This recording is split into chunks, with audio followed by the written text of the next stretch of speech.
everybody. As you know, I'm always trying to be fashion forward, so I'm pretty sure this is a trend. If it's not, it definitely will be soon, so keep an eye out for this on the cover of Vogue. Hi. I don't get a lot of compliments on my sunglasses these days because they're, well, what's a loving way to say it? I don't know. They're kind of dorky, right? But I really love them, and I just don't care.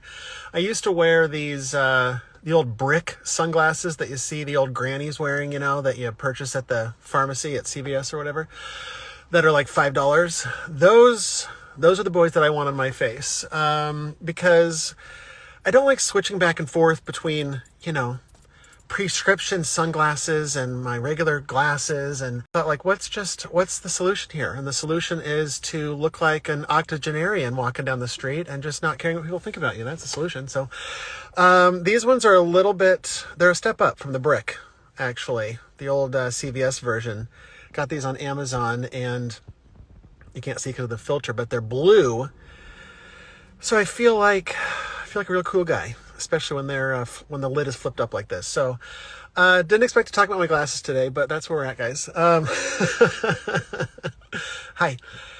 I've been seeing spiders a lot lately. Just saw one before I hit record on this video here. That's my symbol from the universe to start being creative. And so that's what I've been doing, making these videos.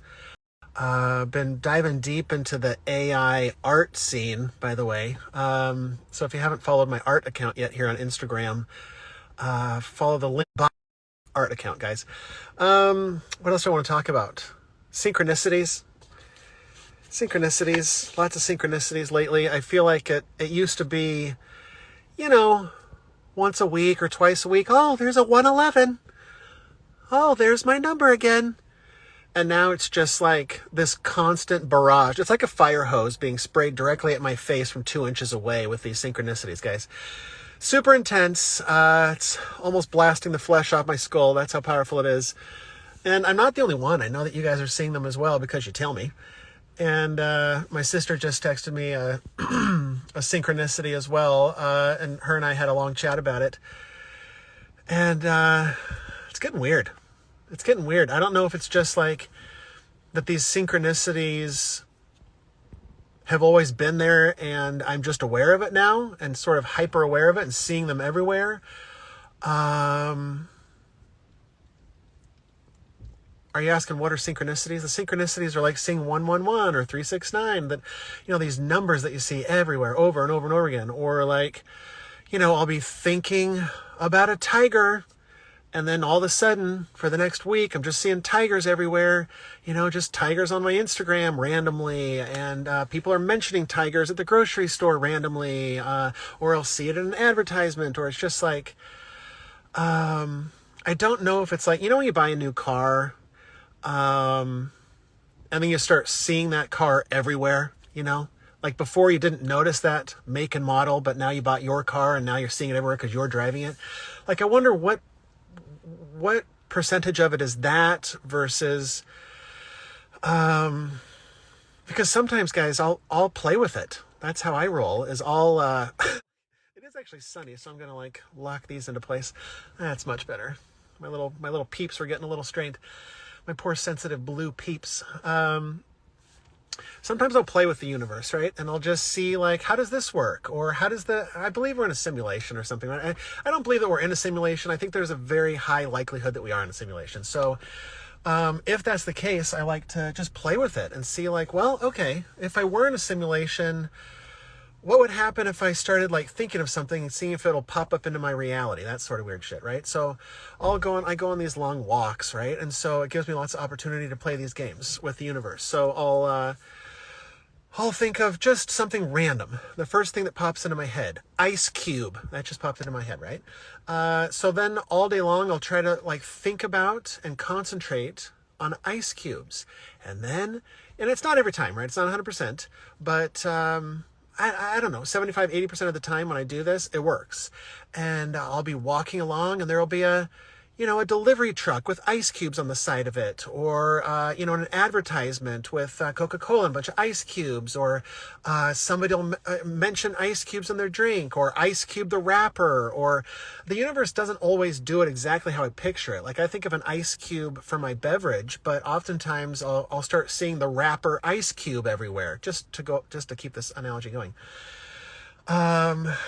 So it's a lesson in manifestation for me. I believe that we can manifest things into our own reality just by thinking about it and with our thoughts and our emotions. And I think that we have the ability to manipulate this reality. And that's what this conversation is about, is like, am I manipulating reality when I'm thinking about an ice cube? Is that happening because I'm thinking about it? And, all of the ancient philosophy, all of the ancient knowledge from just all of the civilizations, they all talk about how powerful our minds are, right?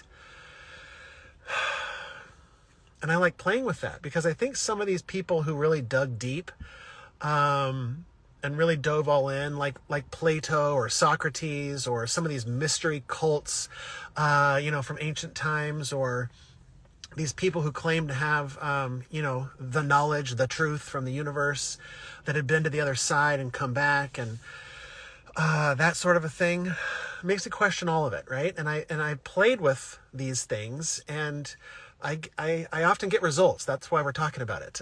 If it was just like this weird woo-woo, like, that'd be weird if you just think about it and it happens, but like, I'm keeping track. And because I see that perhaps I do play a role in my reality in some way, shape, or form, my ego wants me to claim it all and say, hey guys, I'm manifesting my reality. I'm magical. I'm cool. I'm better than you. None of that. I fully recognize that there's divinity involved here, that there's fate involved here, there's destiny involved here. I think that perhaps we don't have as much free will as we think we do on some level. There's something is amiss. Something is awry here. We're some sort of a game that we're involved in here. And I love a good puzzle. Love a good challenge. That's how I view life now. I don't take life as seriously as I used to. I try not to, at least, right? When these calamities happen to me, or these quote-unquote bad things happen to me, or things that really challenge me, I don't view them as bad anymore. I just view them as part of the game, and how am I going to respond to it? The old version of me would respond to these things and get real stressed out, real worried, real fearful, etc. And I'm learning to just let that go. It's a daily practice, right, guys? I'm not at the top of the mountain here. Like, it's something that I constantly have to work at. But I enjoy the game. I love the thrill of the game, to be honest with you. So I question these synchronicities and how I can use them and utilize them in my life. Is it perhaps that we are psychic beings? I believe that's true. How many times have I been thinking about somebody and they will call me or text me 10 minutes later? It's just like, okay, well, that was strange. Haven't talked to that person in 2 years, and I think about them intently, and they call me. That's interesting. And if that happened occasionally, I could brush it off easily. I could explain it away or call it a coincidence or whatever. But guys, this is happening on a daily basis. And I know it is for many of you as well. And so I question that. What does that mean? How can I use this to my benefit? Right? Am I actually shaping my reality, or am I just psychic and predicting that I'm going to see an ice cube on a truck? Right? Perhaps it's just psychic abilities kicking in and not manifestation. I don't know. Perhaps this simulation that we're in, or this life that we're in, or whatever you want to call it, reincarnation, right? Perhaps we've lived this life, this reincarnation, multiple times. Perhaps we're living in a memory, right? Perhaps I was never actually Matt Owens, and my spirit wanted to dive into the Matt Owens avatar and live Matt Owens' life and just see, like, what's that like? What's that about? Right? Instead of thinking that I am Matt Owens and wrapping myself up into that identity, I've learned to let that go over the last several years and just sort of embrace this mystical experience that I'm having, this divine experience that I'm having. I'm not Matt Owens. I'm divinity playing the part of Matt Owens. Right? So when you look at these sunglasses, they're straight from God, guys. The good Lord above chose these sunglasses, and so they are perfect. When I start to beat myself up or get a little too hard on myself or start to feel guilty or think like I'm not doing things quick enough, I'm on the wrong path, I don't have those conversations with myself anymore because I have to remind myself quickly, nope, da, da, da, da, da, da, da. I'm divinity. I'm having an experience, and I'm not going to beat myself up over it. I'm going to have a blast. Even if that means my world is falling apart, even if that means I'm in the middle of a shitstorm, I'm practicing. Oh, this is hitting with somebody. I feel it. It's about stopping for a minute, pausing and smiling and saying, wow, this is intense. Right? This is fucking intense. But I believe I signed up for this. I believe my spirit signed up for this. My soul, on some level, no matter what is happening to the human Matt Owens, my soul is having a blast and just going like, please serve me, I have another. And so when I hit the bumps in my life, that's what I remind myself of, is like, my soul loves the bumps. Okay? Loves the bumps. So how can I learn to accept that as well? That's what this journey has been about for me in large part, is learning to be happy on the bumps. Right? Super fucking hard. Takes a lot of fucking practice and a lot of little baby steps to get there. And just daily practice. Right? Because the human wants to freak out. The human wants to have a pity party. The human, when I say human, I mean the ego, the flesh, like you understand. Matt Owens is a real delicate flower. That's all right. That's all right, big guy. You're beautiful. You're beautiful.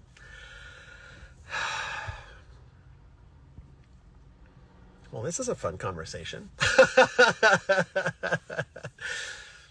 Welcome.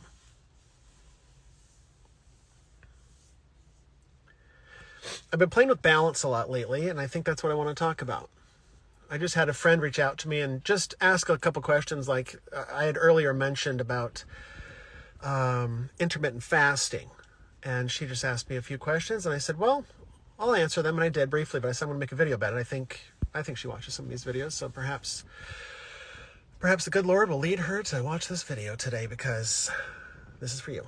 I had a lot of food issues about 5 years ago, and I know that many of you have spoken to me about that as well, having, if you look it up online, it's labeled as leaky gut, perhaps, but at the end of the day, I went to, 25 different doctors. Nobody knew what the hell was going on with me. My body was just sort of rejecting all of these foods that I had previously enjoyed to excess, right? For those of you that don't know me, I used to be quite large. I used to be a big boy, almost 300 pounds at my heaviest. And that was the old me. I barely remember that guy, to be honest with you, both inside and out. But because of these intestinal issues, whatever they were, I lost a lot of weight. And everybody was like, hey, good for you, losing all the weight, you're looking great. And I'm like, yeah, thanks. But little did they know that it's because I literally wasn't eating. I was starving myself. It was in a very unhealthy way because I couldn't eat any food. My body was just totally rejecting it with inflammation and intense pain, etc. And so I played this game of figuring out, like, going on these food elimination diets where I don't eat anything for a couple of days and then slowly incorporate food to see what does and does not affect me and my intestines, etc. So that was a real fun journey for those of you that have done that. But it did open my eyes as to what my body likes and doesn't like. And before that, everything happens for a reason, right? So I can bitch and moan about how awful and difficult it was. And yes, it was a challenge. But I'm thankful ultimately now, in retrospect, and learning to be thankful for the shitstorm when I'm in it, because it was ultimately helpful to me. It helped to teach me how to listen to my body, which I had never done before in my life, right? My body had tried to talk to me, but every time my body would say, hey, we're full, don't put any more food in us, I would then proceed to drink, a fifth of whiskey and go to get some Taco Bell.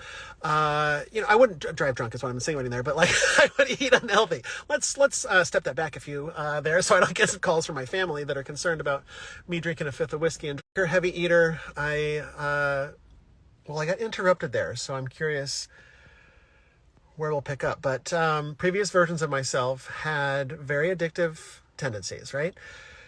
So I've always struggled with these sorts of things. And recently I've learned, as just part of my awakening, as part of just learning to love myself, as learning to accept things about myself, is finding balance, right? I don't think it's balanced to stop eating carbs forever, to stop eating sugar forever. And I like finding balance in that. So for me, I tried many different things. I tried doing like a sober October type of a situation. And I went sober for 2 months, just sober on many things, right? Social media, sugar, smoking weed, all of that stuff. And just to show myself that I could do it, right? But ultimately, it didn't feel balanced because I like smoking weed. I like eating sugar. I enjoy these things, but I just haven't learned control yet. I haven't learned balance yet. So that's what this is. It's not beating myself up every time I go into one of these episodes of binging or whatever. So it's about finding balance. So I tried that out. I tried taking a month or 2 off, putting a pause on things, and a month or 2 months feels too long for me. It feels daunting. Like, oh boy, here we go. Hunker down. Like, buckle up. This is gonna be a bumpy ride for the next month. Like, that's scary to me, and I don't like that. So, a more balanced approach for me to slow down on some things that my body are telling me to slow down on. I'll take a day off.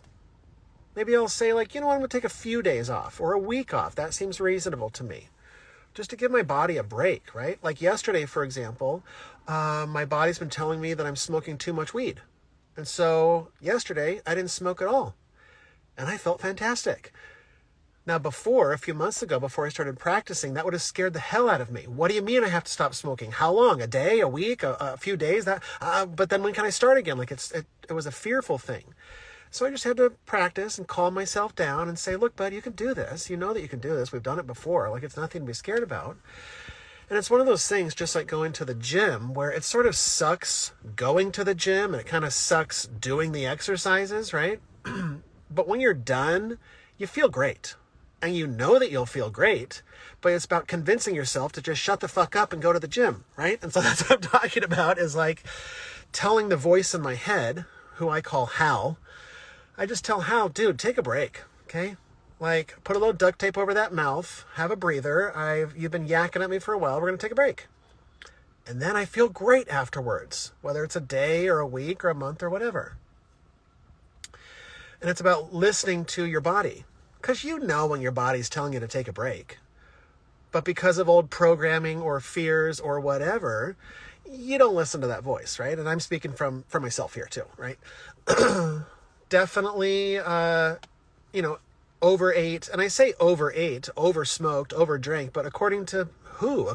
Comparing to what? Like, what does that even mean, right? We get into these thoughts and we tell ourselves these stories that we're doing things more than other people, or we're worse than those people, or we compare ourselves to our family or our spouse or whatever. It gets real ugly, right? That's a slippery slope. So I don't play that game anymore. I don't compare myself to anybody else anymore. I used to say, my current thing where I'm trying to practice getting out of it, the habit, is saying that I overthink. Overthink according to who? Compared to what? Overthinking, like, what does that mean? I'm just thinking.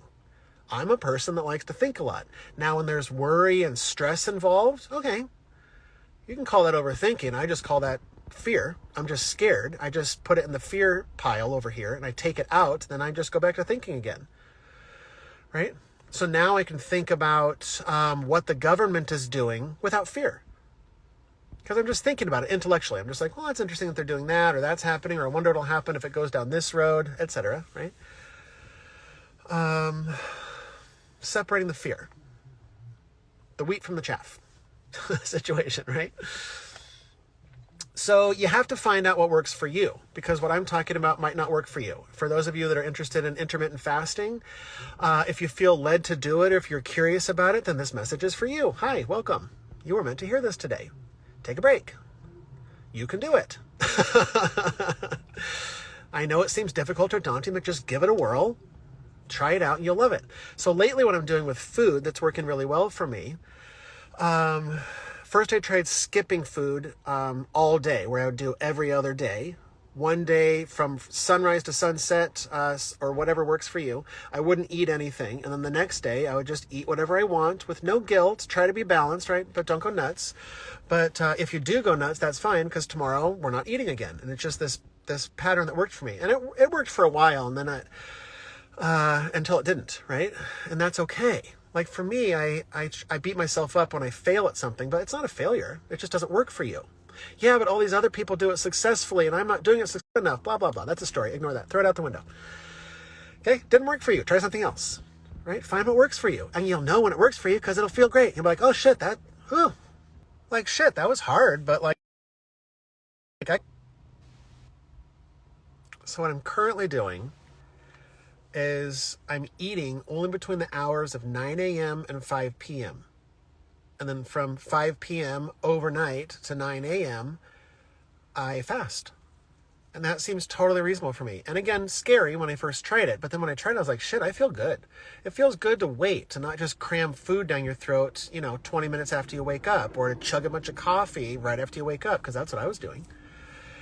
But my body was saying, give me a break. And so that's my way of giving it a break. And it just gives me a little breather in the morning to just sort of let the morning develop without caffeine. I know about caffeine, I get it, but let's be mindful about it, right?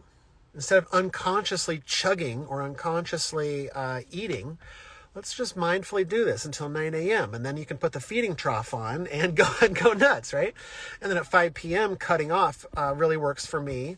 Because the whole thing is you just have to put 16 hours between your last meal of the evening and your next meal in the morning. So whatever time frame works for you is what you need to do. But that way I'm not digesting my food while I'm trying to sleep, right? Because I used to eat later in the day, in the evening, like at 7 p.m. or whatever. And then, I try to go to bed at 9, and my body is like, what the fuck? We're not going to bed, pal, because we're busy digesting all this food you just swallowed. So when I do the cutoff at 5 p.m., I feel like I go to bed much better. And then the next morning I wake up much more restful and clear-headed and in a better mood, to be honest with you. When I eat later in the evening and then go to bed and I'm digesting all night long, I wake up in a really shitty mood oftentimes, or just groggy and dragging. And the reason is because my body was working overtime. So that's what works for me, and it is lately. And